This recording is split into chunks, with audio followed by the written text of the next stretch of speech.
मत देना, उसके बाद ऑन कर दिया ठीक है कोई बात नहीं है आगे और अब तो हंस गए क्या फिर से स्टार्ट कर देता हूँ ना। कोई बात नहीं, कोई नया मैच ले पड़े रहेगी, हंसेंगी क्या हो गया तो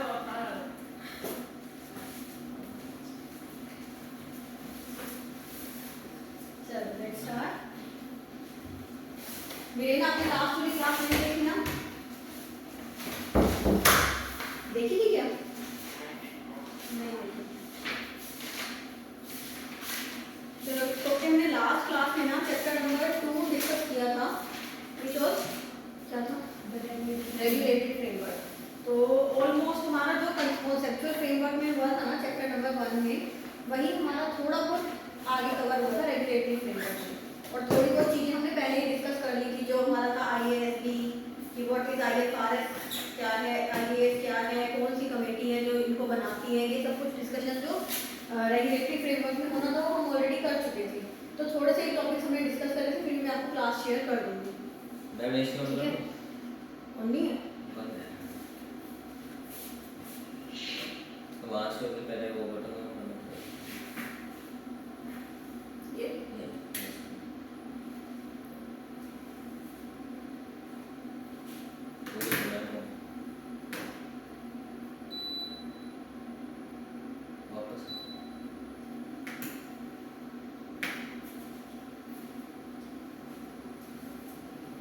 ठीक है। तो आज हम नया चैप्टर स्टार्ट कर रहे हैं। कौन सा? The third one, chemical non current. बहुत बहुत इम्पोर्टेंट चैप्टर है, ठीक है, फोकस रहना है बिल्कुल। सेकंड चैप्टर के कुछ टॉपिक्स रहते हैं। एक्चुअली इसमें क्या है, बहुत ज़्यादा उस वाला नहीं है चैप्टर ना, तो जब मैं इसके क्वेश्चंस कराऊंगी ना, इसमें थ्योरी रहता बच्चा, ये पूरा चाहिए पूरा थ्योरी बेस्ड। अच्छा इसके वो रहते थे सस्टेनेबिलिटी है ना, सस्टेनेबिलिटी रिलेटेड केमिकल। चलो भाई करते हैं चैप्टर पेज नंबर 29 से करके खत्म करते हैं। तो आप आज इसके क्वेश्चंस करके आ जाना फिर।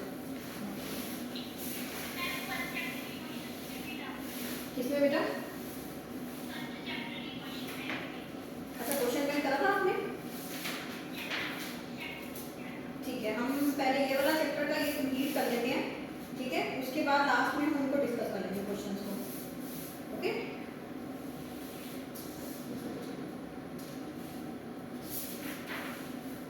सबके पास बुक है?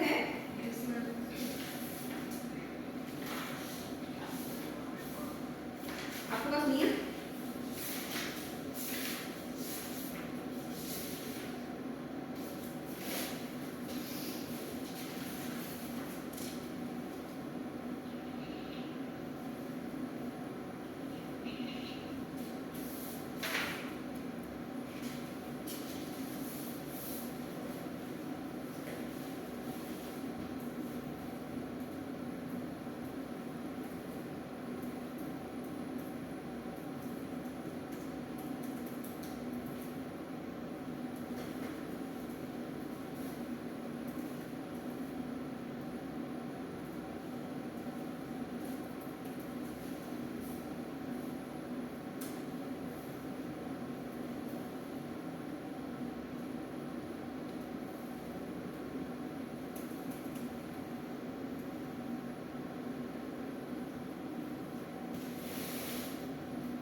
देखो इसके हमारे दो टॉपिक्स रहते हैं। एक तो है due process of IASB। What is IASB? What is IASB? International Accounting Standards board. तो इनकी प्रोसेस क्या रहती है, क्या करने की? स्टैंडर्ड्स लॉन्च करने की, है ना? क्या प्रोसेस रहती है? एक तो हमें ये रीड करना है, एक तो ये ये टॉपिक होगा आज का। दूसरा हमारा टॉपिक होगा सस्टेनेबिलिटी रिपोर्टिंग का। ओके, नाम से समझ आ रहा है व्हाट इज सस्टेनेबिलिटी।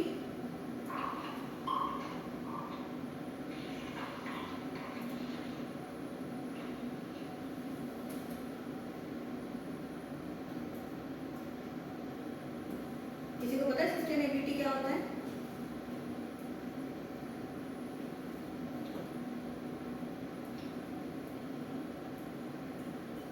नहीं पता? मैं बताती हूँ। दीपांशु उठाइए, ऑन करना है यहाँ से, आपका हाथ चलेगा।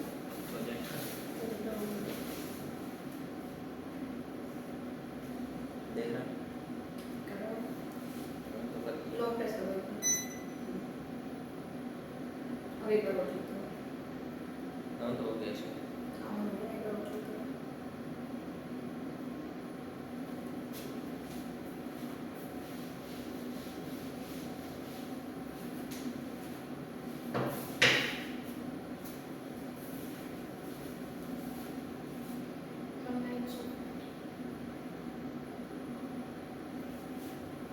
ठीक है, विजिबल है,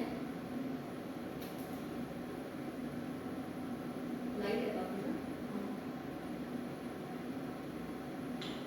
कैमरे लाइट ये वाली बंद कर दो मैम, फिर सही रहेगा। ये बोर्ड वाली लाइट बंद उसकी कोई बात नहीं, छोड़ दो, बैठ जाओ। बाकी सबके पास बुक है वीरेन? आपके पास बुक नहीं है तो ये बुक का ही सामने वो है, देखो दिख रहा है, क्लियर है ना? जहाँ से नहीं क्लियर मैं आपको पढ़ के बता दूंगी आपको, क्योंकि कैमरे का थोड़ा सा वो आ रहा है। अब कैमरा कवर कर रहे हैं।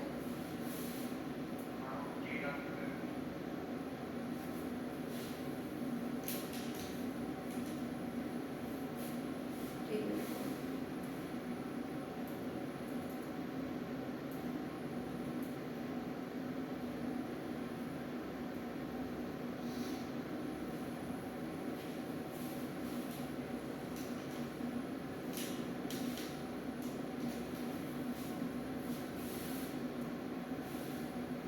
बेटर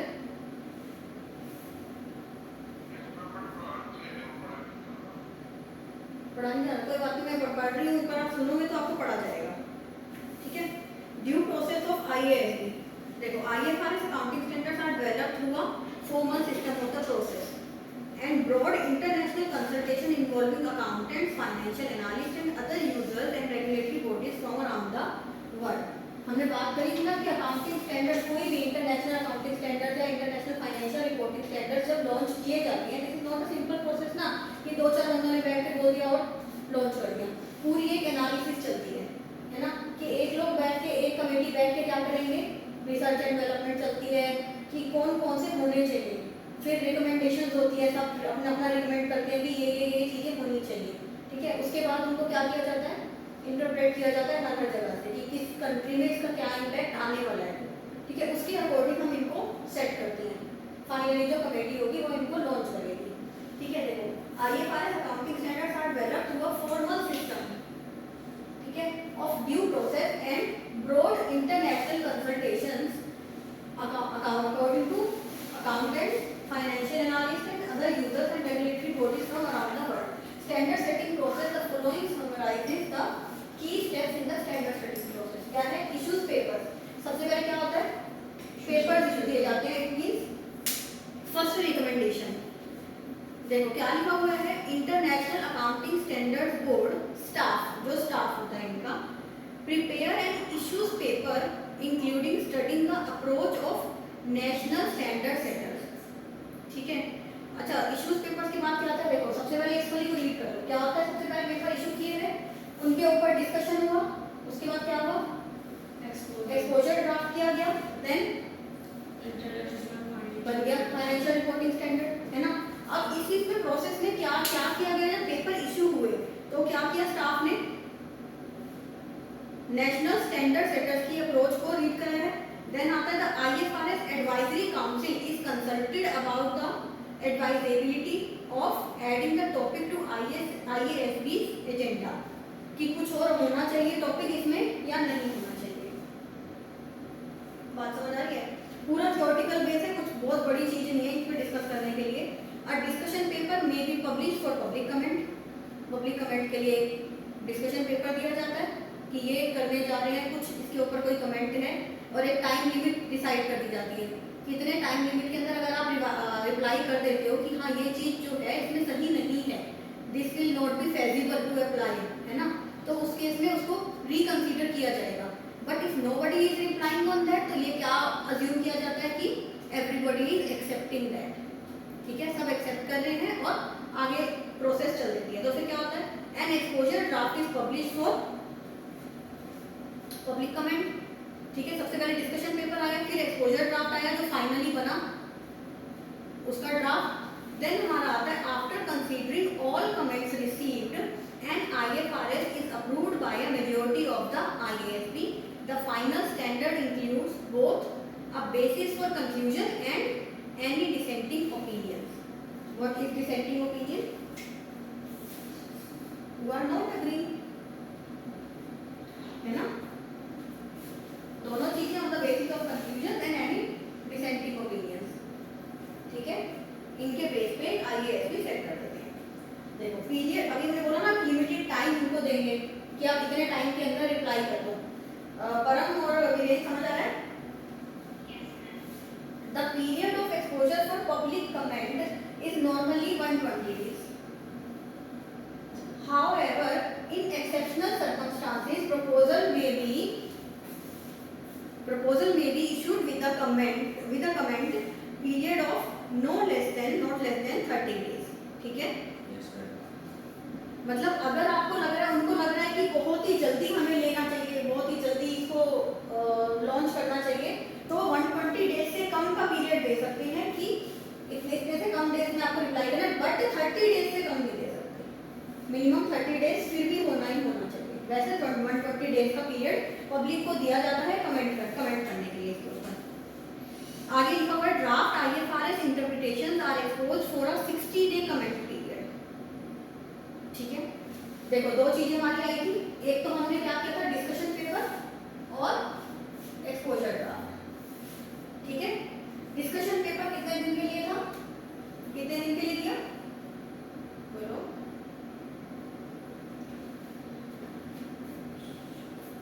कितने दिन देंगे पब्लिक को कमेंट करने के लिए, 120 डेज, और draft IFRS interpretation 60 days, 60 days. ठीक है। और इन एनी केस 120 डेज वाले केस में 30 डेज से लेस कभी नहीं होगा, Yes. ठीक है। एक्सेप्शनल केसेस में 120 डेज से कम हो जाएगा, बट 30 डेज से कम नहीं होगा। वीरेन क्लियर है?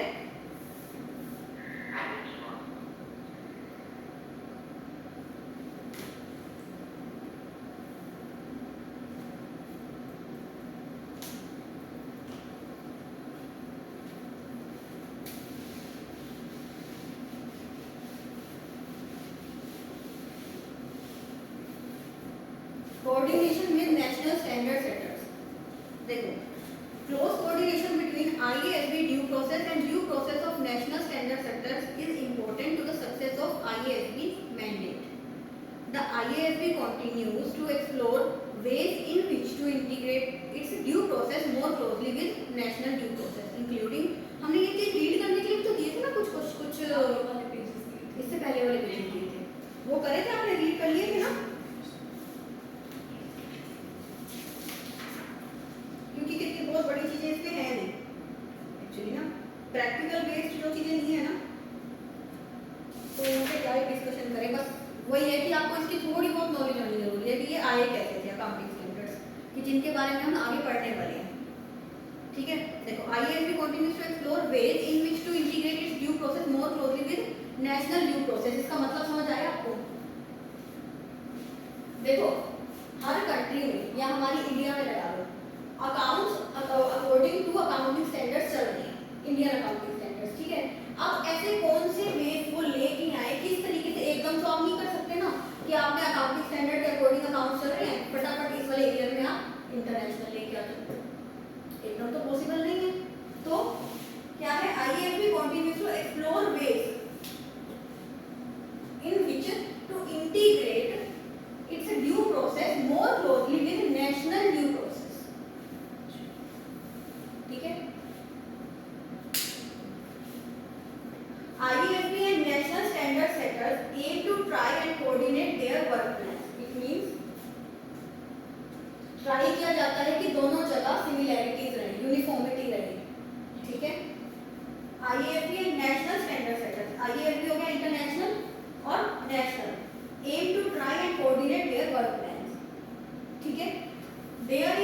annual IASB conference which enables discussion on key issues to facilitate this process. ठीक है? IASB has licensed members who work with national standard setters. They help to promote convergence or full adoption of IFRS accounting standards. है ना?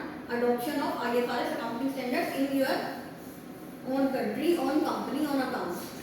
Okay? The IASB would continue to publish its own exposure draft and other documents for public comment. Local standard setters can issue their own exposure draft, including any divergencies or amendments. बात समझ आई?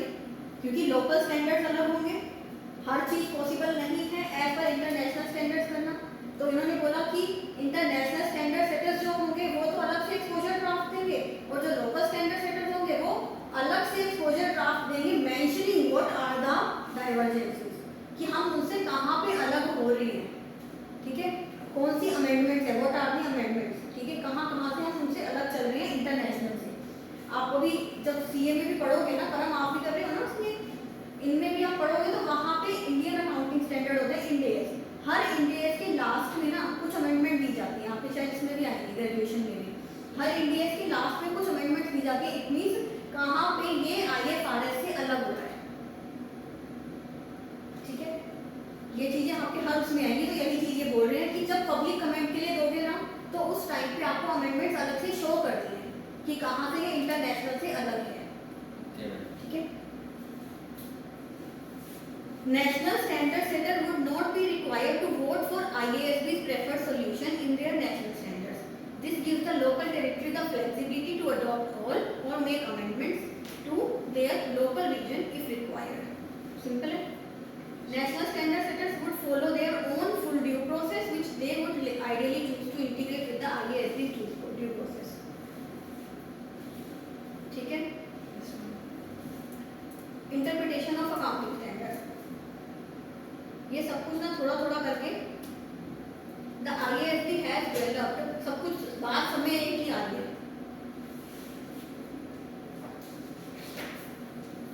देखो, interpretation of accounting standards. The IASB has developed a procedure for issuing interpretation of its standards using the IFRS Interpretations Committee. The duties of IFRS Interpretation Committee. ये थोड़ा important आ जाता है। What are the duties of IFRS Interpretation Committee? IFRS Interpretation Committee की duties क्या क्या हैं? First thing, to interpret the application. सबसे पहले देखना है कि अब देखो जो कमेटी IFRS बना रही है, इंटरप्रिटेशन क्या है, इंटरप्रेट कर रही है कि दिस इज फेजिबल और नॉट, है ना, किस किस एरिया में किस किस कंट्री में इनको अप्लाई किया जा सकता है या नहीं, ठीक है, दिस इज द इंटरप्रिटेशन। तो इनकी ड्यूटीज क्या है? ऑब्वियसली क्या चेक करना, सबसे पहले इंटरप्रिटेशन ऑफ एप्लीकेशन, इसकी एप्लीकेशन हो सकती है या नहीं। देखो फर्स्ट रीड करो, to interpret the application of IFRS and provide timely guidance on financial reporting issues not specifically addressed in IFRS accounting standards. अगर कोई इशू ऐसा है जो स्पेसिफिकली IFRS में नहीं बताया गया तो उसके ऊपर भी पॉइंट डालेंगे कि इसको कैसे करना है, ठीक है। टू हैव, सेकंड पढ़ो, ये फर्स्ट समझ आ गया ना क्या है, इंटरप्रेट द एप्लीकेशन।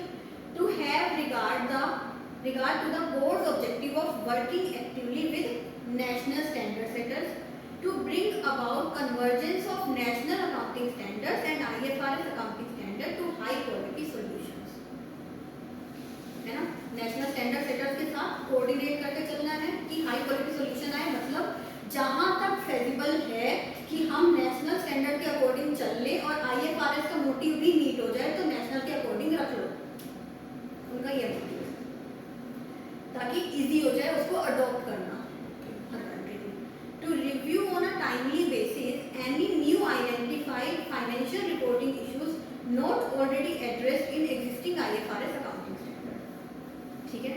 कोई नया कोई टॉपिक ऐसा लग रहा है जिस पे हमारा अभी तक कोई IFRS नहीं आया है तो उसको टाइमली बेसिस पे रिव्यू करना है, ये जल्दी से जल्दी लाएं, तभी स्पीडली IFRS आते जा रहे हैं, ठीक है।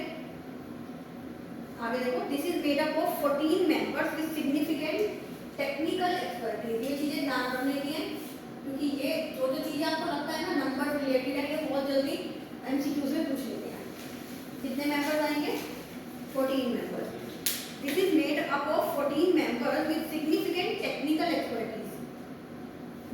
offer guidance on application of IFRS accounting standards.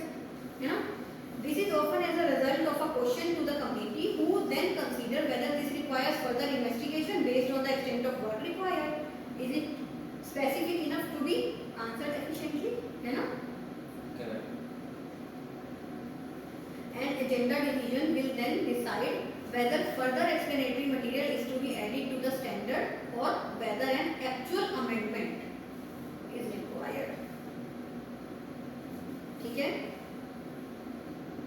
किसी भी चीज के लिए एजेंडा क्या डिसाइड करेगा? किसी भी चीज के लिए एक एक्सप्लेनेटरी मटेरियल, इसका मतलब कुछ भी एक explanation regarding to that standard is required, और एक नया ही स्टैंडर्ड आना चाहिए. ठीक है, वो वाले मेंबर जो टेक्निकल एक्सपर्टीज रख रहे हैं, ये 14 मेंबर्स, इनकी कमेटी बैठ के डिसाइड करेगी कि हमें नया स्टैंडर्ड लाना है या इसी में ही अमेंडमेंट करके या कुछ एक्सप्लेनेटरी लाके इस वाले टॉपिक को हम किसी और स्टैंडर्ड के साथ एक्सप्लेनेशन में खत्म कर सकते हैं. ठीक है, क्लियर है बेटा? वीरेन और करम,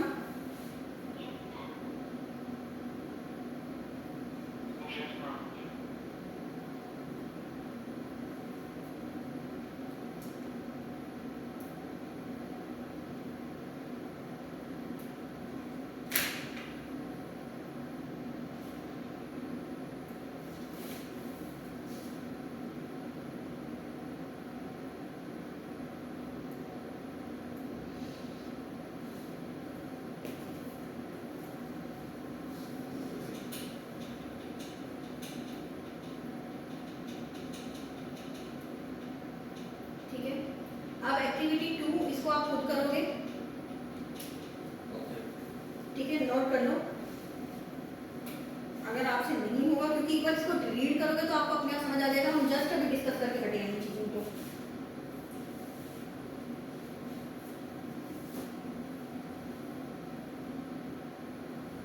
नेक्स्ट टॉपिक हमारा आ रहा है क्रिटिसिज्म ऑफ IASB. क्वेश्चन को नोट कर लो.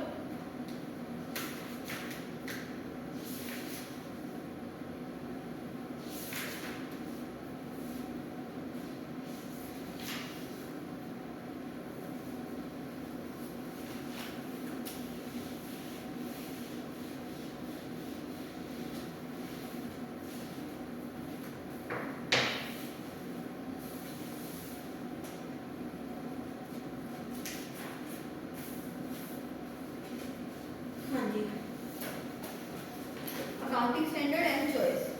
It is sometimes argued that companies should be given a choice in matters of financial reporting.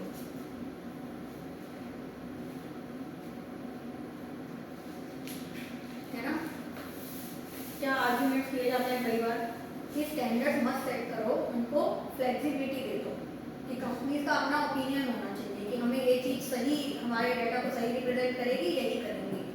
है ना? कई बार इस चीज़ पे आर्गुमेंट होता है. That's why this is the topic criticism of IASB.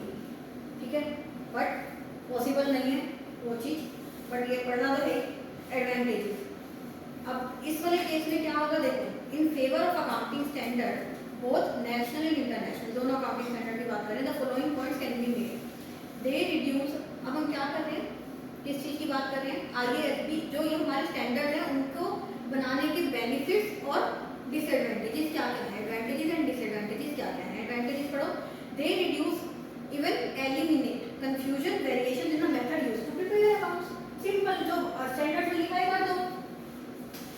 Standard बनाने के बेनिफिट क्या है? स्टैंडर्ड होने के बेनिफिट फर्स्ट क्या है? They reduce even eliminate. Eliminate कर देते हैं क्या?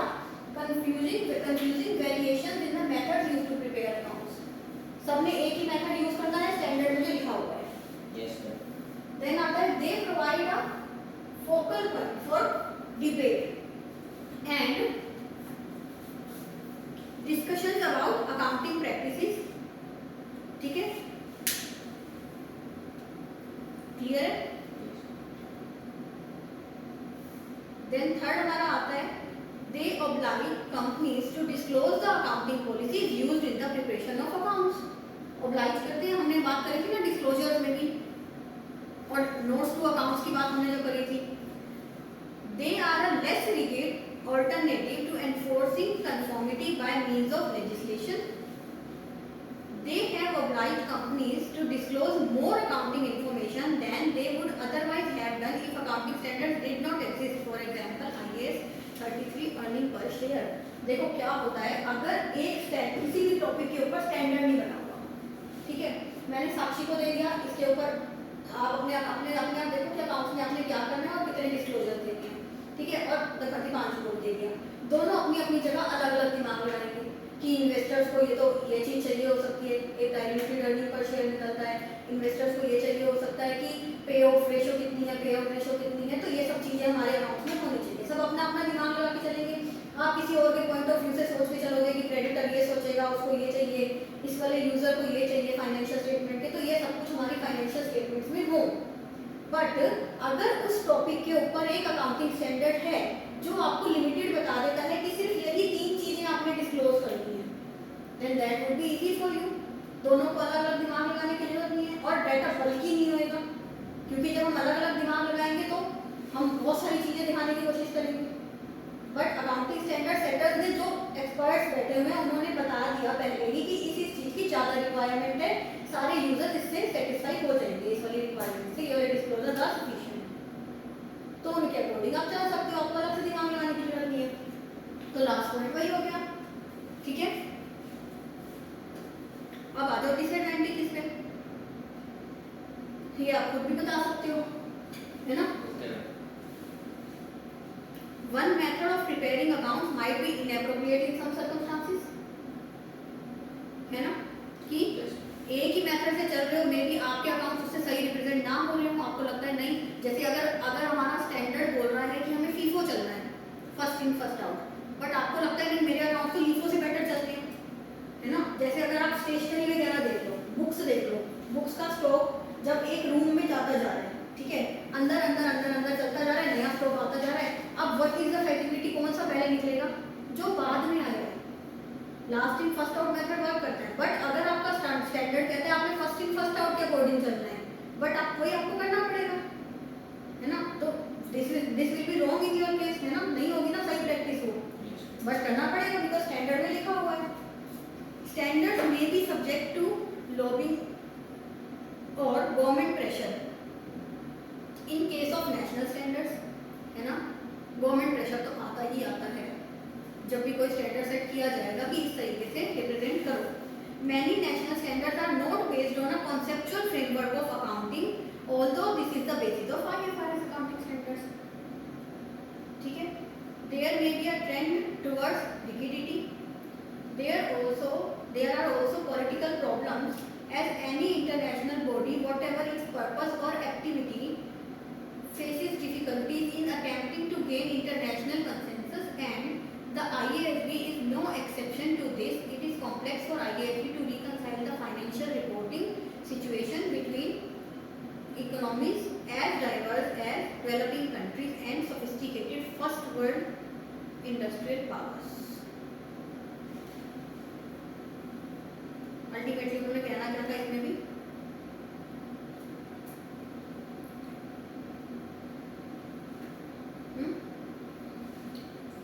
जो इंडस्ट्रियल पावर कंट्रीज होंगी, जो बड़ी बड़ी कंट्रीज होंगी, वो उनकी तरफ से भी पॉलिटिकल प्रेशर्स भी आएंगे, उनके अकॉर्डिंग ही स्टैंडर्ड सेट कर दिए जाएंगे।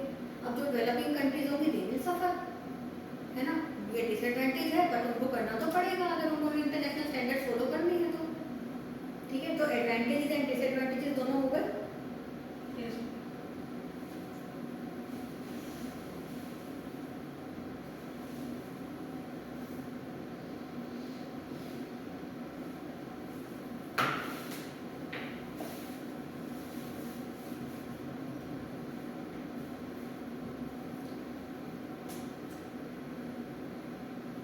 Activity 3 homework, activity 4 homework, activity 2, 3 and 4 आपने एक बार चेक कर लिया, उसके बाद हम डिस्कस करेंगे क्लास में, ठीक है। अब नेक्स्ट टॉपिक हमारा आता है सस्टेनेबिलिटी। सस्टेनेबिलिटी का मतलब समझ आता है हमें,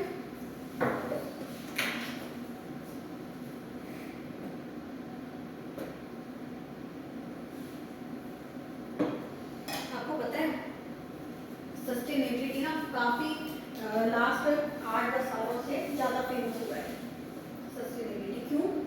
क्योंकि ग्लोबल एनवायरनमेंट हमारा आपका ना एनवायरनमेंट हार्म हो रहा है ग्लोबली, है ना?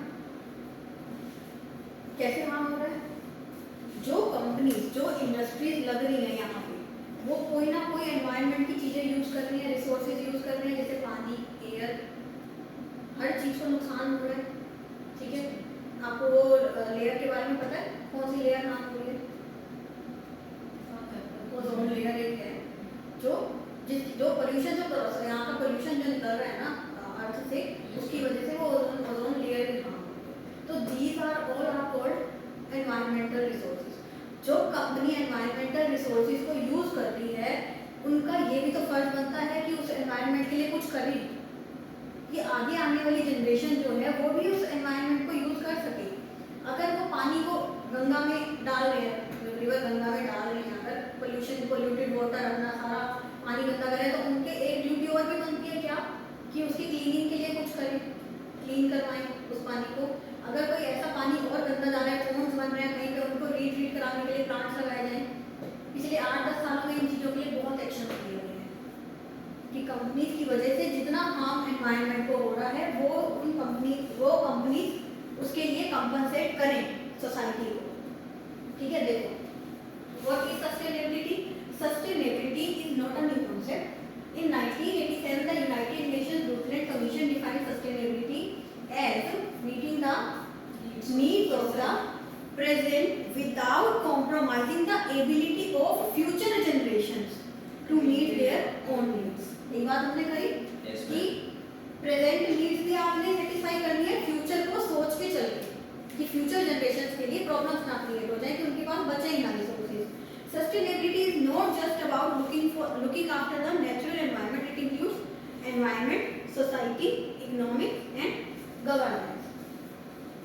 ये चीज बहुत इंपॉर्टेंट है। कौन से 4 आपको जान के 4 फैक्टर्स दिए जाएंगे।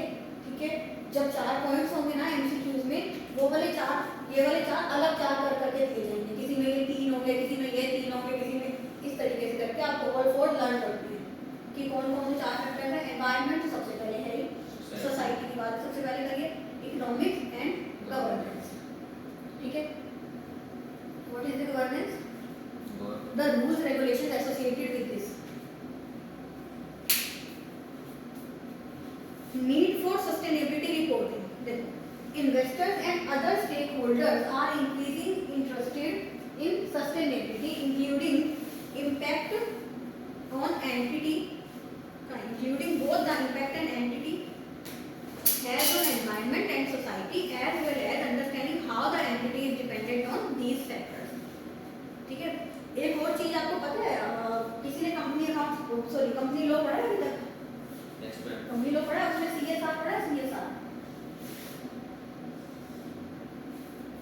जब से ये इंडिया में कॉन्सेप्ट आने लगा ना, तो इसको लेके सस्टेनेबिलिटी को लेके तभी ये बताया था corporate social responsibility. It means some part of profit of your company you have to devote for corporate social responsibility. You have to do something for the society. Society के लिए आपने कुछ किया है, you have to show कि मैंने अपने profit का इतने % सोसाइटी के लिए लगाया है। जैसे जो ये एक स्वच्छ भारत अभियान के लिए SBC जो करके चला था, उनके लिए लगाया लोगों ने, लोगों ने नहीं कंपनी ने, तो जो ये नदियों को, रिवर्स को साफ करवाया, रोड्स को साफ करवाया, प्लांट्स लगवाए, these all are CSR activities.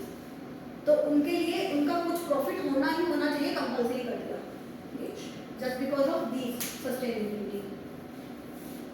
Need for sustainability reporting क्या करते हैं? Investors and other stakeholders are increasing interested in sustainability including both the impact and entity has an environment and society, as well as understanding how the entity is dependent on these factors. आपने देखा सुना मामा अर्थ बार-बार क्या add करते हैं? Yes क्या add करते हैं? वो प्लांट लगाते हैं, हम नेचुरल रिसोर्सेज बनाते हैं और प्लांट भी लगाते हैं। इसका मतलब अगर हम नेचर को यूज कर रहे हैं तो हम प्रोड्यूस भी कर रहे हैं नेचर को।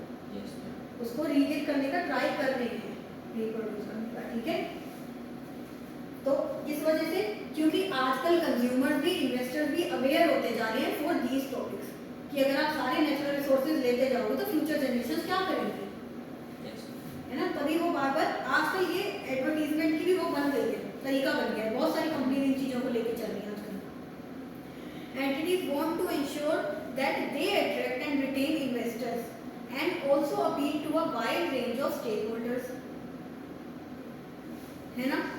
They have increasingly been conducting their business in a more sustainable way and providing additional disclosures in the annual report.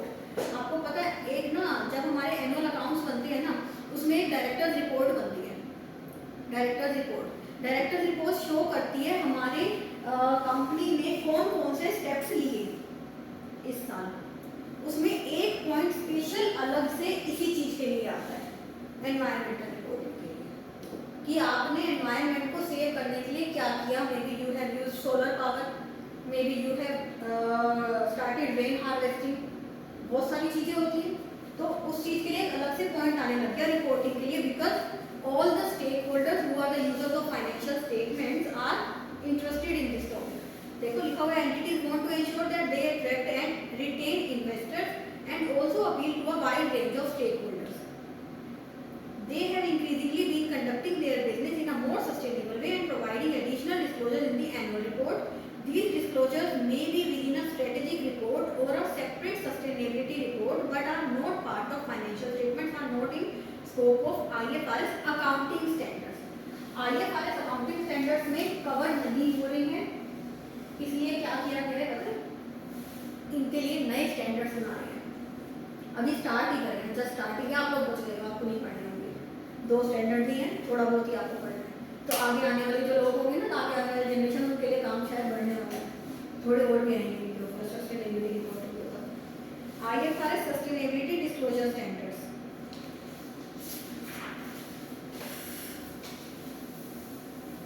The establishment of International Sustainability Standards Board was announced during COP26, the United Nations Climate Change Conference.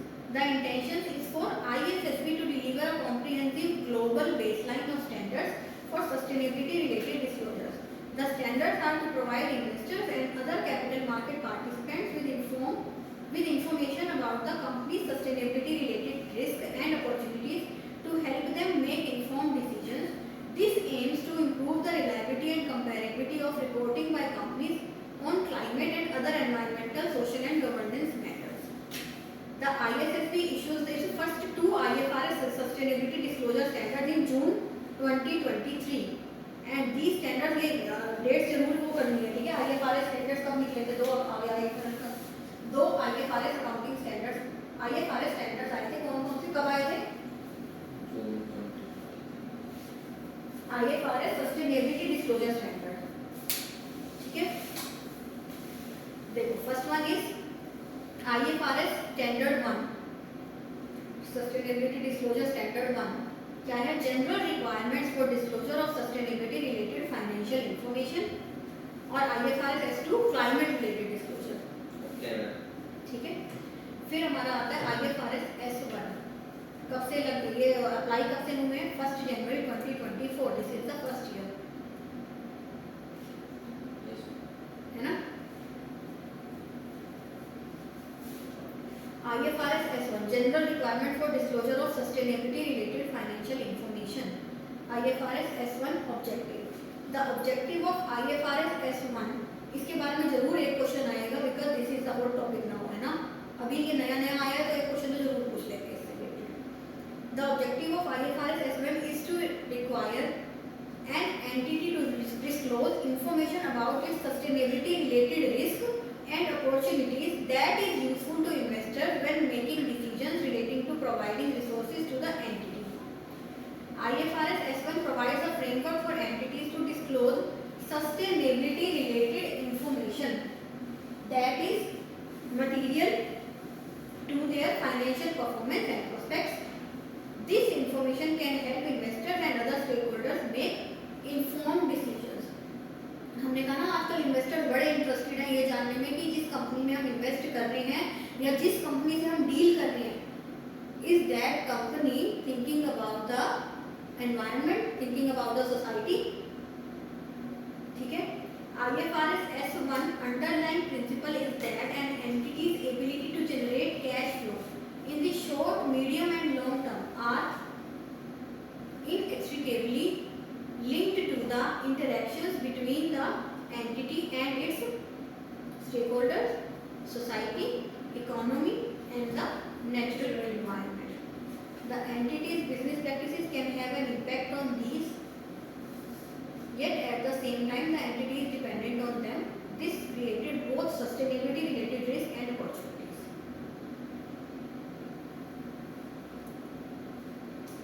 ठीक है, देखो इससे related question क्या पूछा जा सकता है आपसे?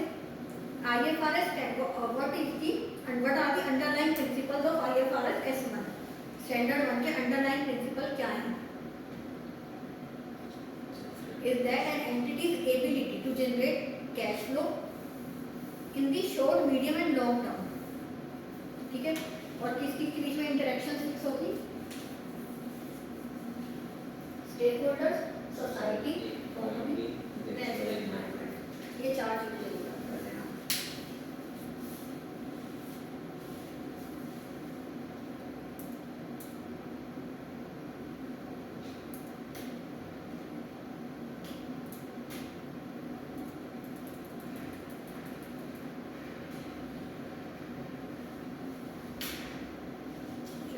IFRS S1 का स्कोप क्या है? क्या स्कोप है? An entity may apply IFRS S1 irrespective of whether they prepare their financial statement in accordance with, मतलब चाहे वो IFRS अकाउंटिंग स्टैंडर्ड्स फॉलो कर रहे हैं चाहे नहीं कर रहे, IFRS sustainability reporting disclosure standard वो फॉलो कर सकते हैं। ठीक है, परम एंड वीरेन क्लियर है?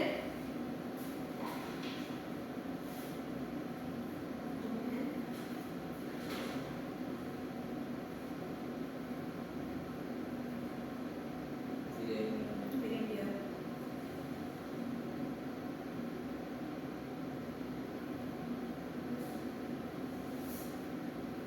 ओके परम, आगे चलते हैं। IFRS S1 core content. IFRS S1 requires a company to disclose how it manages its sustainability related risk and opportunities under 4 headings. Which headings? Governance, strategy, risk management and metrics and targets. ठीक है, इन चीजों को read करेंगे।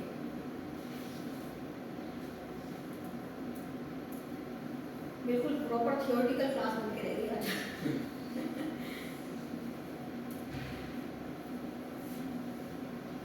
ठीक है, इनको एक बार खुद ही रीड करना, बिकॉज बहुत बड़ी चीजें नहीं है। गवर्नेंस आपको पता है, अभी अपनी बात करें rules and regulation related to this.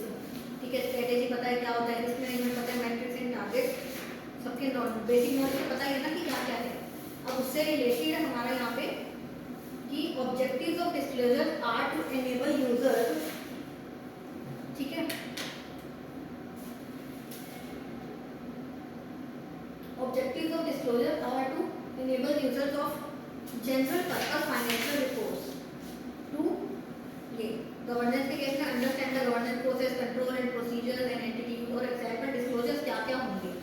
Governance के केस में क्या क्या डिस्क्लोजर हो सकते हैं? It means who is responsible for identifying sustainability related risk and opportunities.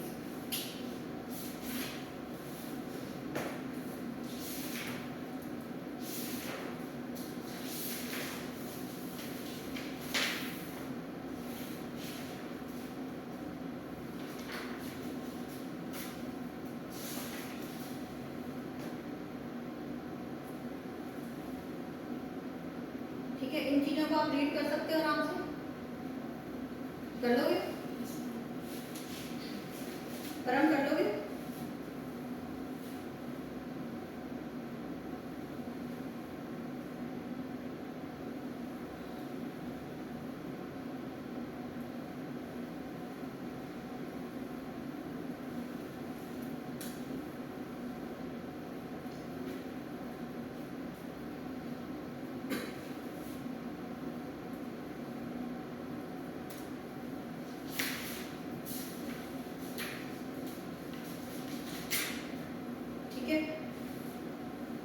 अभी रीड करोगे करके आओगे बाद में से करके आ जाएंगे पक्का। दीपांशु छोड़ दूं, वहाँ पे चलो क्योंकि बोरिंग होती जाती है क्लास ना थ्योरी को लेकर। चलो ये वाला चैप्टर तो यहीं करते हैं। थ्योरी है मतलब इसमें। ये बस थ्योरी बेस्ड है चैप्टर के वाला। हम लास्ट क्लास में हुई ना, लास्ट क्लास में बात हुई ना रेगुलेटरी फ्रेमवर्क जैसा थ्योरी के साथ। कुछ इसमें बहुत बड़ी चीज़ें नहीं है, एक दो क्वेश्चन पूछे जा सकते हैं क्योंकि कुछ चीज़ें नहीं आई है, नई इंट्रोड्यूस हुई है अभी, जैसे सस्टेनेबिलिटी से रिलेटेड है, बट बहुत ज़्यादा इंपॉर्टेंट चैप्टर नहीं है। ठीक है,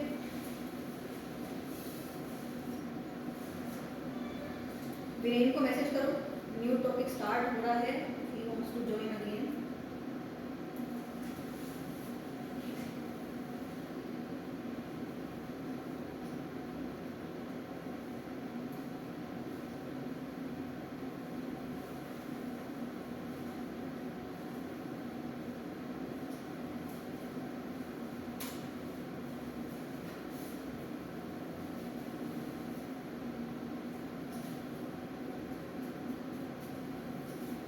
चलिए तो फिर मैं ऐसे ही करती हूँ, इसको ऑफ कर दो।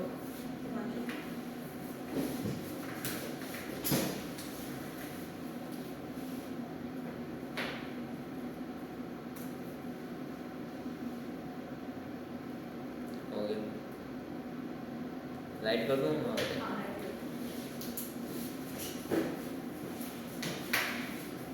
थोड़ा सा डिस्कशन कर लेते हैं नए टॉपिक पे।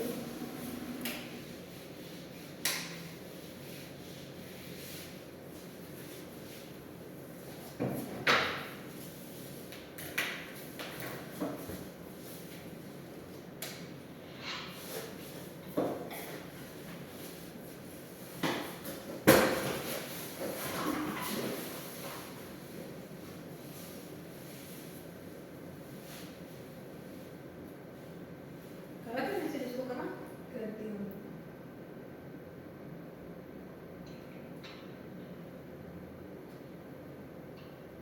चलो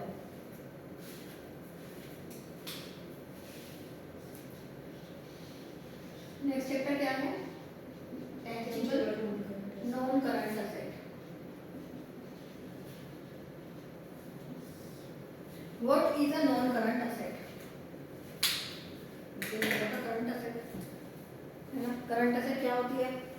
जो एक साल के अंदर अंदर रियलाइज हो जाती है, लिक्विड हो जाती है ना।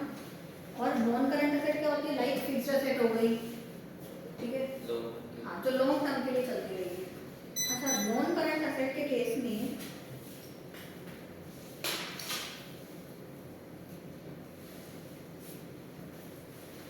हमने पर्सनली मैसेज कराया क्या उसको? हाँ। Very good.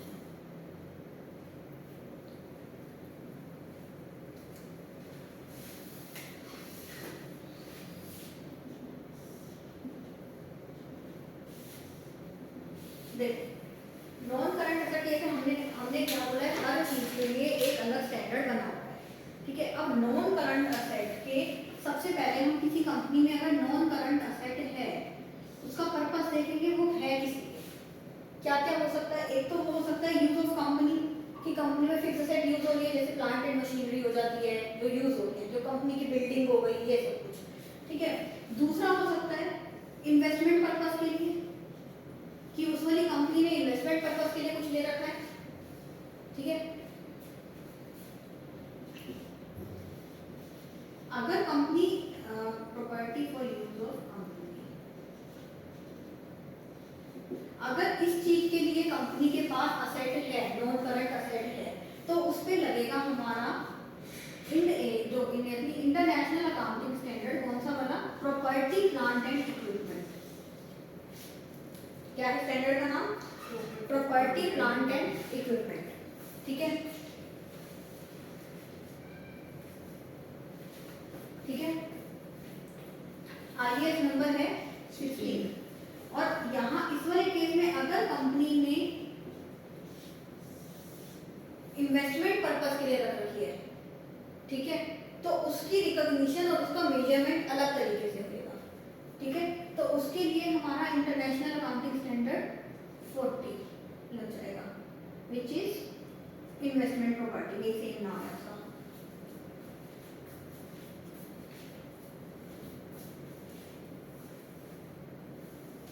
ठीक है, अब चीज़ों को अगर तो हमने सिंपल कैश और बैंक अकाउंट से पेमेंट करके ले लिया है तब तो कोई इशू ही नहीं है।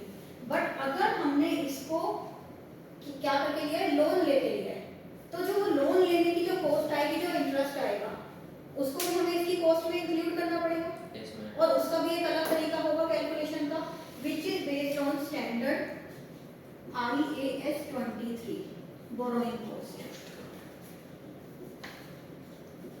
इट मीन्स जब हम यहाँ टेंजिबल नॉन करंट एसेट की रिकॉग्निशन की और मेजरमेंट की बात करेंगे तो हम 3 accounting standards, 3 international Accounting standards read करेंगे, IAS 16, IAS 40 एंड IAS 23। और हम ठीक है बेटा?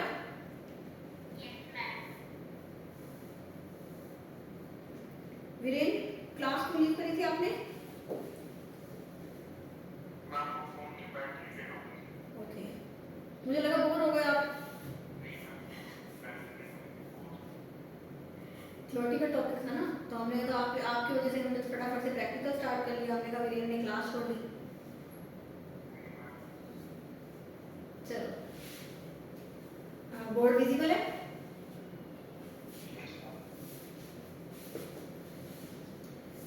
आपने कहाँ से सुना है अभी?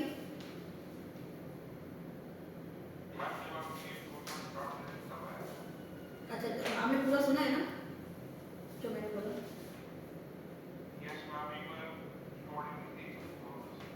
Okay,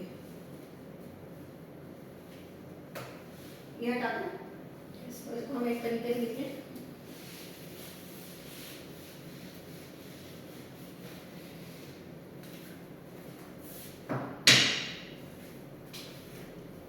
property plant and equipment IAS 16।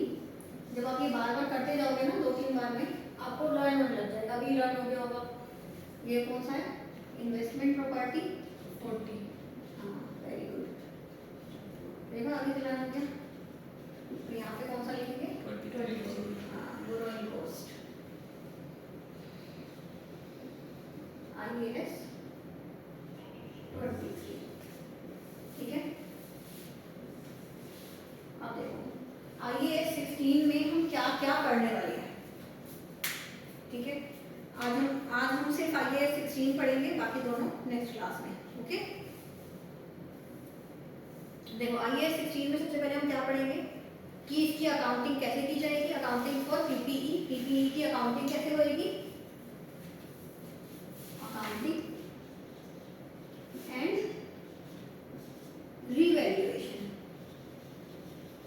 जो बेसिक 3 टॉपिक, बेसिक जो टॉपिक्स कवर है वो ये वाले हैं इसमें IAS 16 में। ओके, ठीक है। देखो property plant and equipment IAS 16। सबसे पहले बताओ इसके नाम से क्या समझ आ रहा है आपको?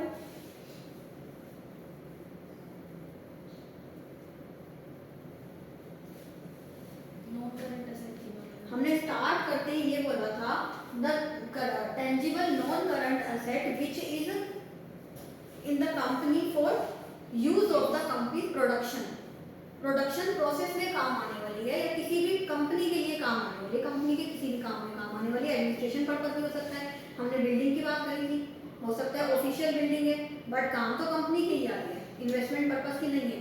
कंपनी ने एक अलग से बिल्डिंग ले रखी है इन्वेस्टमेंट पर्पस के लिए, वो हो सकता है रेंट पे देनी है या कुछ भी करते हैं इन्वेस्टमेंट पर्पस के लिए, कि उसकी वैल्यू जब बढ़ेगी हम उसको सेल करके उसको रिलाइज करेंगे तब ये वाला बच जाएगा। बट कंपनी के यूज के लिए अगर आ रही है तो ये वाली आ रही है। ठीक है, PPE that is property plant and equipment. देखो tangible assets are held for use in production और सप्लाई ऑफ गुड्स और services for rental to other और फॉर एडमिनिस्ट्रेटिव पर्पसेस। अच्छा, यहाँ पे फॉर रेंटल टू अदर्स क्यों लिखा है?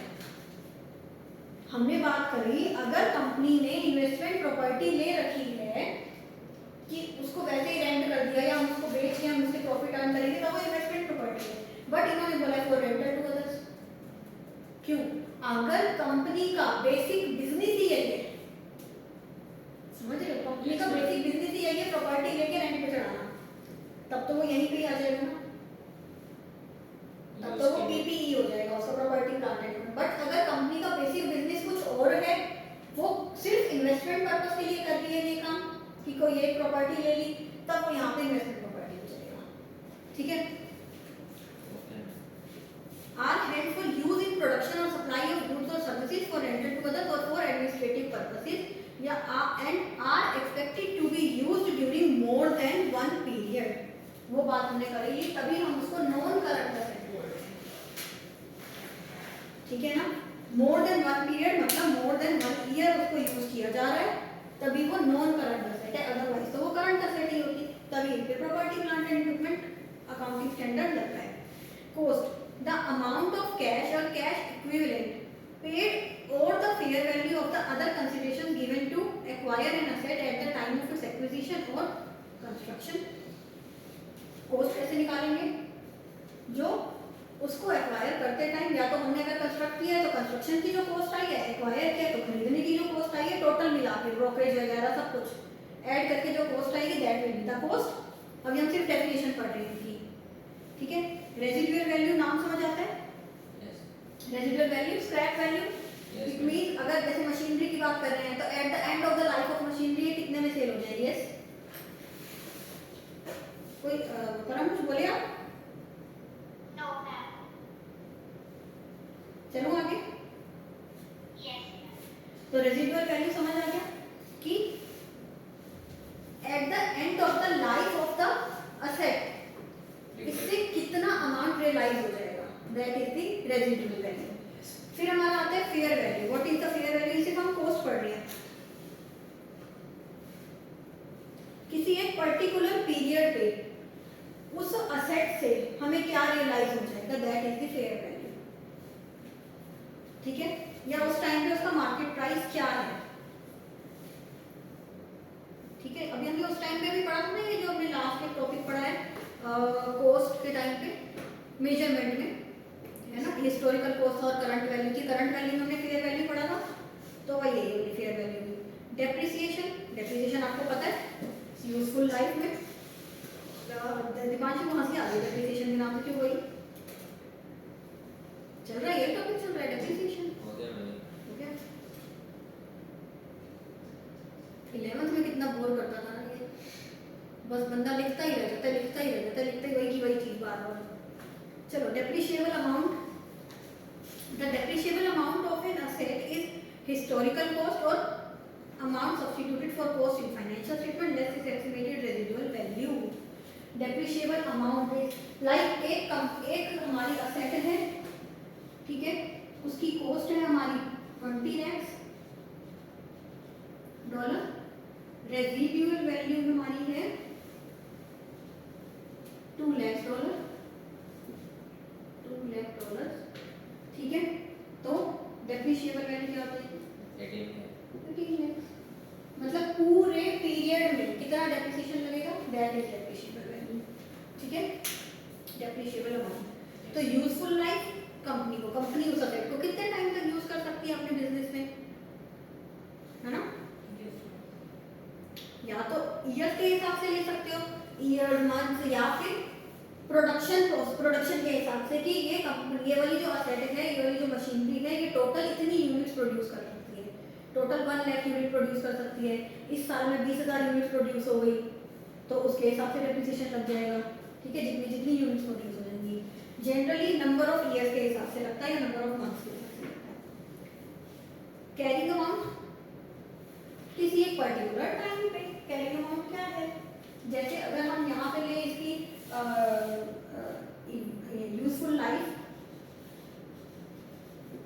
10 इयर्स, ठीक है, तो carrying amount at the end of second year क्या होगी? अगर हम ये स्ट्रेट लाइन मेथड लेके चलते हैं तो सिंपल 1.8 लाख हर बार लगेगा डेप्रिसिएशन। ये तो समझ आ गया ना, 18 लाख डेप्रिशिएबल अमाउंट है तो उसको डिवाइड कर देंगे 10 से, 1.8 लाख हर साल लगेगा डेप्रिसिएशन। तो 2 साल में कितना हो जाएगा? 3.6 लाख। कितने में से लेस करेंगे? 20 लाख में से। तो कैरिंग अमाउंट कितना आ जाएगा? 20 माइनस 16.4। ठीक है। दिस इज कैरिंग अमाउंट की फाइनल फाइनेंशियल स्टेटमेंट में हम उसको किस अमाउंट पे शो करेंगे, that is the carrying amount. Clear है वीरेन एंड परम? Yes, ma'am.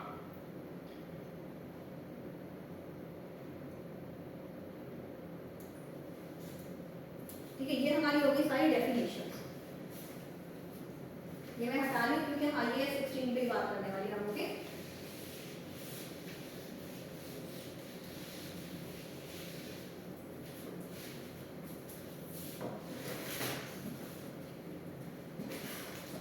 हम ये वाला टॉपिक कर लें पूरा, कोई एग्जॉस्ट तो नहीं है कोई भी, क्योंकि इस पे बेस्ड क्वेश्चंस आएंगे।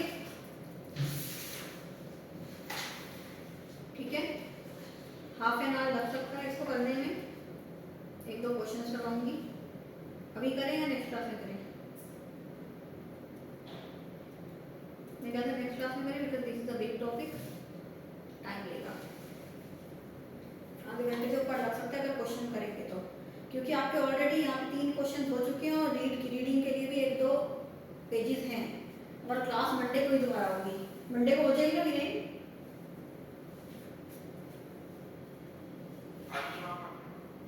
मंडे को अवेलेबल हो, सारी अवेलेबल है मंडे को, है ना?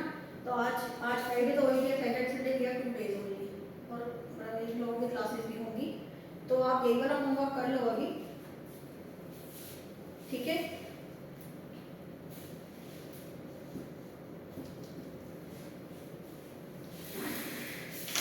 अभी हम करेंगे 10 मिनट के लिए।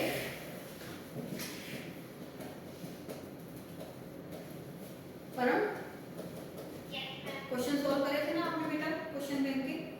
जिनमें डाउट है वो बताओ।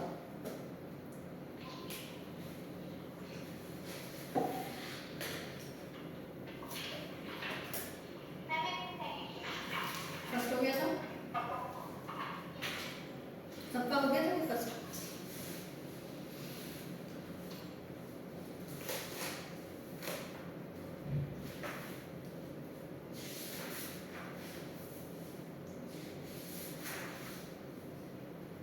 करा दी क्या सारे?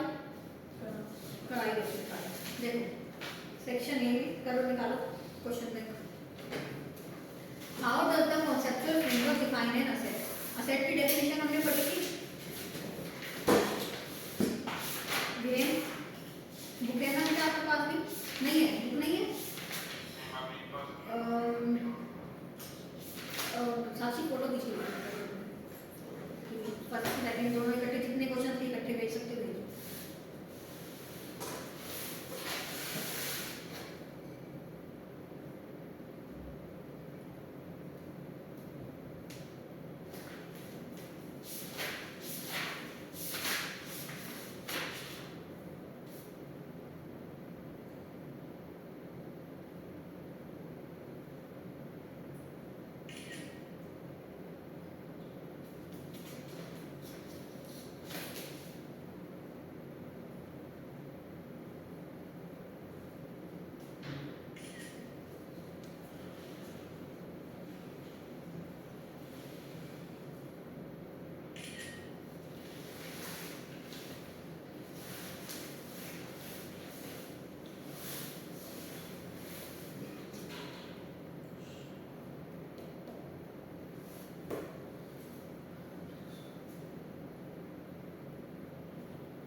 ठीक है,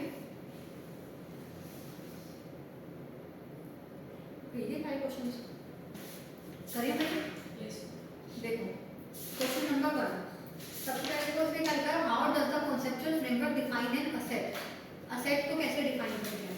हमने याद है 3 चीजें बात करी थी जब हमने असेट को डिफाइन करा था, तो कौन सी 3 चीजें बोली थी? एक तो पास्ट इवेंट पे बेस्ड होना चाहिए, सेकंड इकोनॉमिक रिसोर्स कुछ होना चाहिए, और क्या था, एक और क्या था? क्या था बेटा? कंट्रोल। ठीक है, तो ये 3 चीजों को याद में रखते हुए हम पॉइंट्स यूज करते हैं। देखो फर्स्ट बोल रहा है, अ present economic resource which is a right that has potential to produce economic benefits owned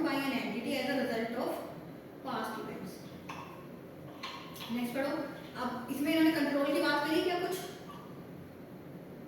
नहीं करी। पास्ट इवेंट की बात करी है, इकोनॉमिक बेनिफिट्स की बात करी है। सेकंड आता है present economic resource over which an entity has legal right. An economic resource is a right that has the potential to produce economic benefits. किसकी डेफिनेशन बता दी? इकोनॉमिक रिसोर्स की बता दी साथ साथ, तो इसमें भी कंट्रोल की इन्होंने कोई बात नहीं करी। ठीक है। थर्ड वाला a present economic resource controlled by an entity as a result of past event. First line में ही सब कुछ बता दिया उन्होंने। अब सेकंड लाइन तो बार बार वही आएगी, इकोनॉमिक रिसोर्स क्या होता है। An economic resource is a right that has the potential to produce economic benefits. Economic resource क्या है? जो इकोनॉमिक बेनिफिट्स प्रोड्यूस करने की पोटेंशियल रखता है कि आगे चल के आपको इकोनॉमिक बेनिफिट होगा, that is economic resource. The first line is the present economic resource controlled by an entity as a result of past events. It means third one is correct. Fourth पढ़ने की need नहीं है। Fourth एक बार read कर लो, present economic resource to which an entity has a future commitment as a result of past event. ये तो उन्होंने बात ही किसकी कर दी? कमिटमेंट की। फ्यूचर कमिटमेंट तो बात ही लायबिलिटी के केस में करते हैं, एसेट के केस में क्या कमिटमेंट है? नहीं है ना? समझ आई? ये तो परम आपका हो गया समझ? ये तो फर्स्ट तो वीरेन क्लियर है बेटा? Third one is correct. Second में दिक्कत है परम आपको? Yes, ma'am. देखो सेकंड है which of the following would meet the conceptual framework of definition of liability. Liability के केस में क्या होना चाहिए? प्रेजेंट ऑब्लिगेशन, सबसे बड़ी चीज बात करी थी ना हमने, प्रेजेंट ऑब्लिगेशन। ये असेट के केस में है और लायबिलिटी के केस में क्या है? Present obligation. ठीक है, रीड करो। Dexter's business manufactures a product under license. In 12 months' time, the license expires, and Dexter will have to pay $50,000 for it to be renewed. ठीक है, जरूरी नहीं है वो रिन्यू करवाना चाहे या ना करवाना चाहे। समझ रहे हो? We can't consider it as liability क्योंकि उसके लिए रिन्यू करवाना is not compulsion, है ना? अगर मैं रिन्यू नहीं करवाएगा तो आगे प्रोडक्ट कैसे मैन्युफैक्चर करेगा? कोई और प्रोडक्ट भी कर सकता है और कोई और लाइन भी चल सकती है। मतलब ये कंपल्शन नहीं है। कंपल्शन नहीं है इसके लिए। जब तक प्रेजेंट ऑब्लिगेशन अभी तक डिसाइड नहीं हो गई ना कि ये अब आपने पे कर दिया, जो इसकी ऑब्लिगेशन होगी भी सही ना डिसाइड, वो होगी आफ्टर 12 मंथ्स। इसको अभी थोड़ी पे करना है, अभी थोड़ी ये बुक्स में अपनी लायबिलिटी दिखा देगा। समझ रहे हो? Yes ma'am. जो वो तो नेक्स्ट ईयर की बात है ना, नेक्स्ट ईयर होगी उसकी लायबिलिटी। जब उसकी लायबिलिटी अराइज हो चुकी है कि अब उसको पे करना पड़ेगा with in a month, with in a year, कि अब तो उसको पे करना ही पड़ेगा, दैट इज द लायबिलिटी। ठीक है, वो हो सकता है कोई और लाइसेंस ले ले, किसी और से जगह से ले ले, कोई भी चीज हो सकती है।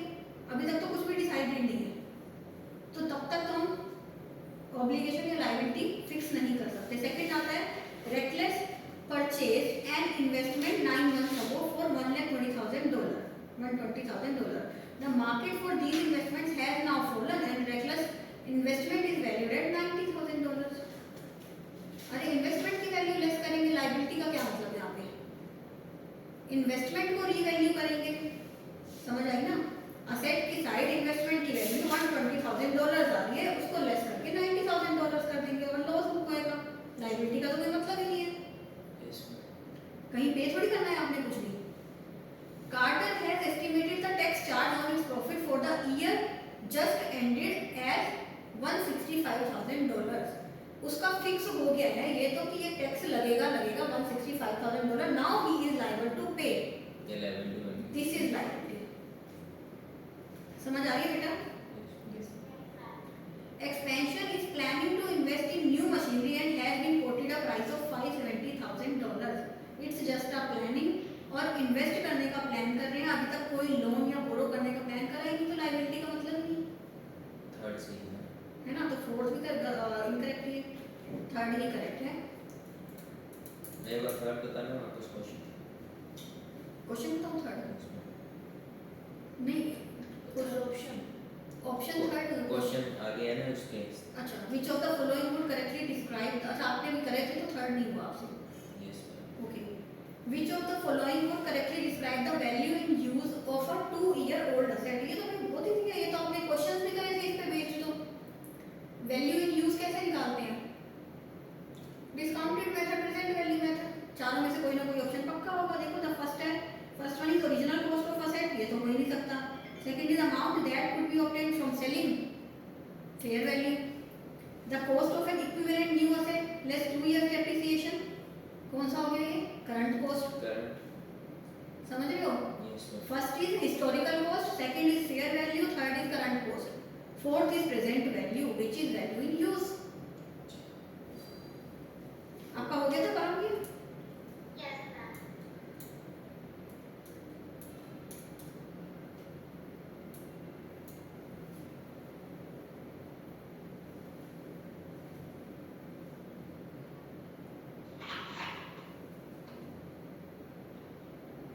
थर्ड में फोर्थ है। हाँ बेटा फोर्थ है।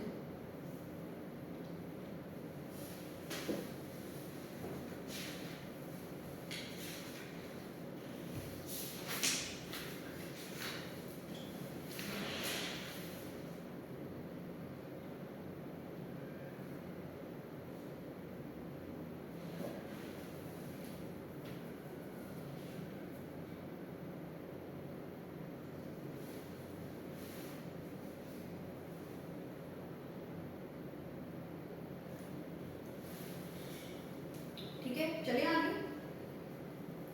किसी ने करा आगे भी? क्वेश्चन नंबर 4 करा? Yes, ma'am. हो गया? हुआ नहीं आपसे? और दीपांशु नहीं, वीरेन आपने ट्राई करे थे क्या बेटा?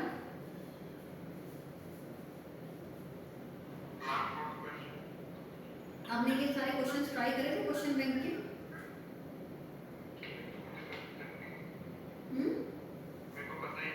अच्छा, सारे बेटा क्वेश्चन बैंक के क्वेश्चन चैप्टर नंबर 1 के क्वेश्चंस थे। ओके, कब लोगे बुक? ओके, ठीक है। चलो आज के जो क्वेश्चंस है ना, आप किसी को भी बोल के जरा फोटो क्लिक कर देना। जो एक्टिविटी 2, 3 और 4 थी ना, 3 एक्टिविटीज वो दी हैं और 1-2 पेजेस जो रीड करने हैं वो फोटो क्लिक करके ग्रुप में सेंड कर देना। ठीक है, वीरेन वो रीड करके आना। चलो क्वेश्चन नंबर 4 देखो। Which two of the following statements, इसमें हमें 2 सेलेक्ट करनी है। Which two of the following statements are true regarding the conceptual framework for financial reporting of International Accounting Standard Board? ठीक है, फर्स्ट है it is principle based rather than rule based, but it is not an IFRS accounting standard. conceptual framework के बारे में बात कर रहे हैं ना, Yes. ये अकाउंटिंग स्टैंडर्ड तो नहीं है। प्रिंसिपल बेस्ड है, सही बात है, रूल सही। बेस्ड नहीं है, रूल नहीं है कोई भी, ये वाला ऑप्शन सही है। नेक्स्ट है the principles contained in the conceptual framework override any IFRS that exist, नहीं, गलत है ये तो, है ना? IFRS तो आएगा ही नहीं इसमें। उल्टी बात कर रहे हैं ना, आईएफआरएस तो बात की बात होगी ना, ये तो conceptual framework is at the first place. IFRS उसको ओवरराइड कर रहे हैं नहीं कर रहे, वो बात हम करेंगे। कॉन्सेप्चुअल फ्रेमवर्क कैसे ओवरराइड करेंगे आईएफआरएस को? It requires accountants to evaluate and address threats to compliance with fundamental ethical principles. नहीं ना? accountants क्यों इस पे evaluate या address करेंगे? threats to compliance with fundamental ethical principles. नहीं theory क्या होता है?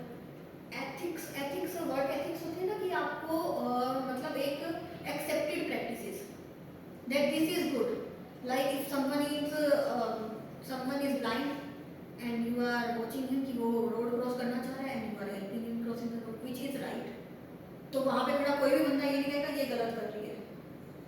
मतलब वर्क एथिक्स में अलग चीज हो जाती है कि जो आप प्रैक्टिस फॉलो कर रहे हो that is the correct behaviour. देखिए कि हर बंदा देखेगा यही करेक्ट प्रैक्टिस है, ठीक है, that is the ethics. Hello परम वीरेन कोई बोले आप क्या कुछ? नेक्स्ट आता है if it is revised it will not automatically lead to changes to IFRS accounting standard obviously. Yes, ma'am. अगर कॉन्सेप्चुअल फ्रेमवर्क में कुछ रिवाइज किया जाता है ये थोड़ी आईएफआरएस अपने आप चेंज हो जाएगा, उसको भी करना पड़ेगा। तो first and fourth is correct, ठीक है? हाँ जी, Principle based and rule based में क्या difference है? Principle based and rules based में क्या डिफरेंस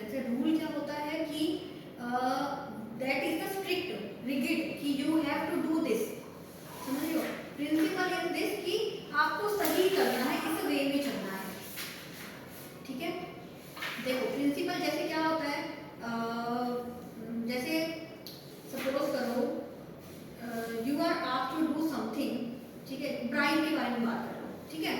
आप किसी ऑफिसर के प्लेस पे बैठे हुए, पोजीशन पे बैठे हुए, कोई आपको ब्राइब करने का ट्राई कर रहा है, ओके,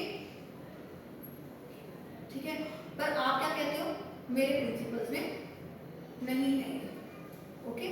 बट वो ब्राइब लेना is against rule, that is the rule, कि अगर आप रूल्स के अगेंस्ट जाते हो then you will be punished. But अगर आप प्रिंसिपल्स के अगेंस्ट जाते हो will not be punished. Principles अपने वो होते हैं, थोड़े ब्रॉड होते हैं, समझ रहे हो। तो रूल्स और समझ आता है, बाकी सबको पता है रूल्स और प्रिंसिपल्स में डिफरेंस है ना। तो बताओ, conceptual framework identifies for enhancing qualitative characteristics of financial information. किसको याद है कौन सी चार थी? अभी अभी आपकी रिवीजन हो जाएगी। कौन सी चार थी क्वालिटेटिव फाइनेंशियल इंफॉर्मेशन? कौन सी चार होती थी? सेकंड ईयर से ना नहीं बताओ कौन सी चार होती थी बेटा? हाँ जी, कंपैरेबिलिटी का हमने क्वेश्चन भी किया था ना, और एक थी कंपैरेबिलिटी और टाइमलीनेस, और भी कोई बोल लो भाई। वेरीफाइबिलिटी, हाँ, वेरीफाइबिलिटी एंड अंडरस्टैंड। तो कौन सी वाली इसमें कवर नहीं हो रही? थर्ड वन, कंसिस्टेंसी, ठीक है। सबको क्लियर है? तो बहुत सिंपल था।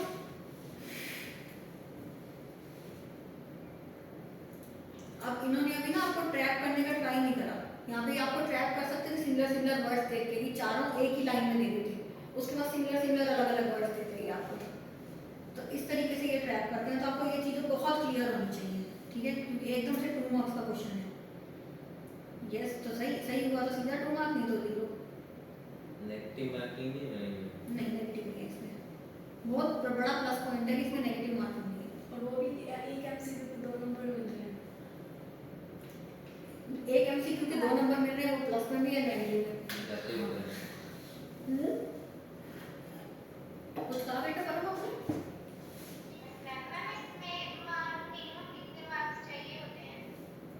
वीडियो में कितने मार्क्स चाहिए होते हैं ये चीज़ें मत पूछो अभी। जब तुम लाने वाले हो जाओगे ना मिनिमम मार्क्स, तो मैं तुम्हें बता दूंगी कि अब तुम इस लायक होंगे, ठीक है। चलो, which of the following are purposes of conceptual framework? Which 2 of the following बताओ।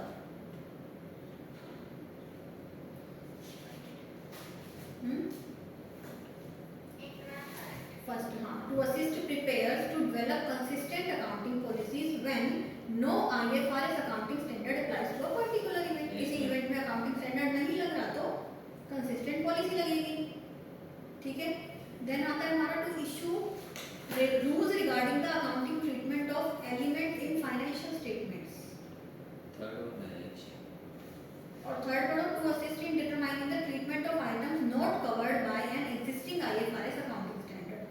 Fourth is to be authoritative where a IFRS specific IFRS accounting standard conflicts with the conceptual framework. Third सही है, first और third सही है। Clear है? परम clear है ना? To issue rules regarding the accounting treatment of elements in financial statement. बेटा कॉन्सेप्चुअल फ्रेमवर्क थोड़ी रूल्स देता है। कॉन्सेप्चुअल फ्रेमवर्क अभी तो हमने बात करी, this is the principle based, rule based नहीं है। रूल बेस्ड IFRS होते हैं, कॉन्सेप्चुअल फ्रेमवर्क का थोड़ी वो है, इनका पर्पस रूल थोड़ी देना है, इनका पर्पस तो सिर्फ प्रिंसिपल्स है, ठीक है।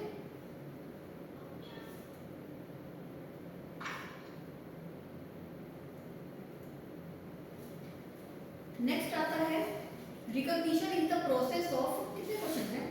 8। अच्छा, बस मतलब 2 ही कह रहे थे ना। Recognition is the process of including within the financial statements items which meet the definition of an element according to conceptual framework. Which of the following items should be recognised as an asset in the statement of financial position of the company. देखो कौन कौन से। First है a secret formula for manufacture of a best selling sauce The recipe is kept secure at the company premises and known only by the company directors. ठीक है. Second है a highly lucrative contract. A highly lucrative contract signed during the year which is due to commence shortly after the year end. Next है items that are to be sold via a third party agent which the company can no longer control and cannot be returned to company if they are unsold. शायद third होगा इसका, third option. Asset recognise करनी है बेटा हमने, third तो किसी भी हाल में नहीं हो रहा. ऑप्शन थर्ड 1 एंड 4 नहीं हो सकती. स्पोर्ट्स आया receivable from a customer. Receivable सुन के तो सबसे पहले असेट आ जाता है. A receivable from a customer which has been sold to a finance company. The finance company has full resource to company for any losses. तो रिसीवेबल तो हर हाल में असेट है ही है. First and fourth. First and fourth. Same.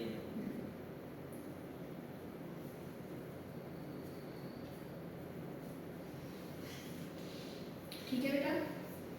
परम Viren. Next आता है in accordance with conceptual framework which of the following are true in relation to enhancing comparability.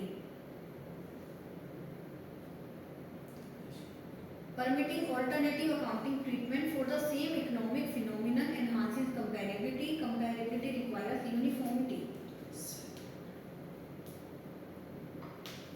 In accordance with the conceptual framework.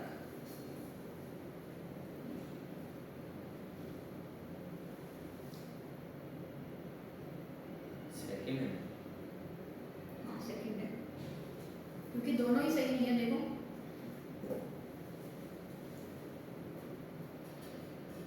Clear है ना, दोनों ही सही नहीं है. Permitting alternative accounting treatment for the same economic phenomenon enhances comparability और comparability requires uniformity.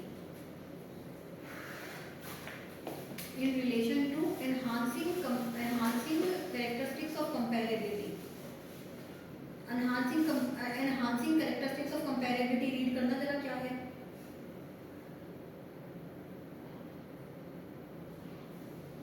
दोनों ही इससे related नहीं है. ठीक है.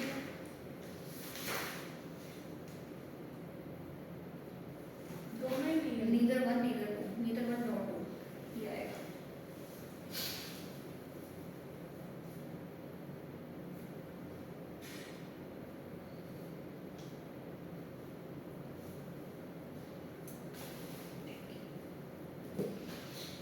ठीक है.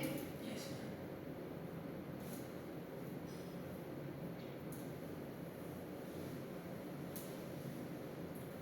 चलो अब क्लास ओवर करें यहाँ पे. आपने नेक्स्ट वाले उसके चैप्टर के क्वेश्चन करके ट्राई कर लेंगे आज. ओके एक बार ग्रुप में सेंड कर देना मुझे 5 के हिसाब से देंगी. ओके. ठीक है मेरे. अभी मैं वो वाली वीडियो भी भेज देती हूँ लास्ट वाली आपको, वो भी एक बार देख लेना. उसके बाद ये वाले क्वेश्चन कर लेना. Okay bye. आपको मंडे को मिलते हैं. परम ओके मंडे को मिलते हैं. एक बार मैसेज आ जाएगा आपके पास कि कितने बजे की क्लास है. बाय. ओके नहीं मैं बोल रही थी मंडे को मिलते हैं. चलो बाय. बाय परम.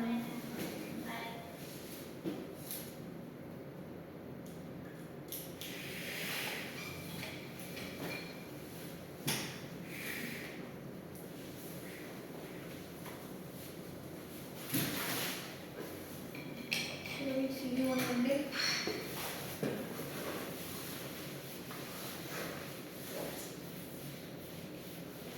वीडियो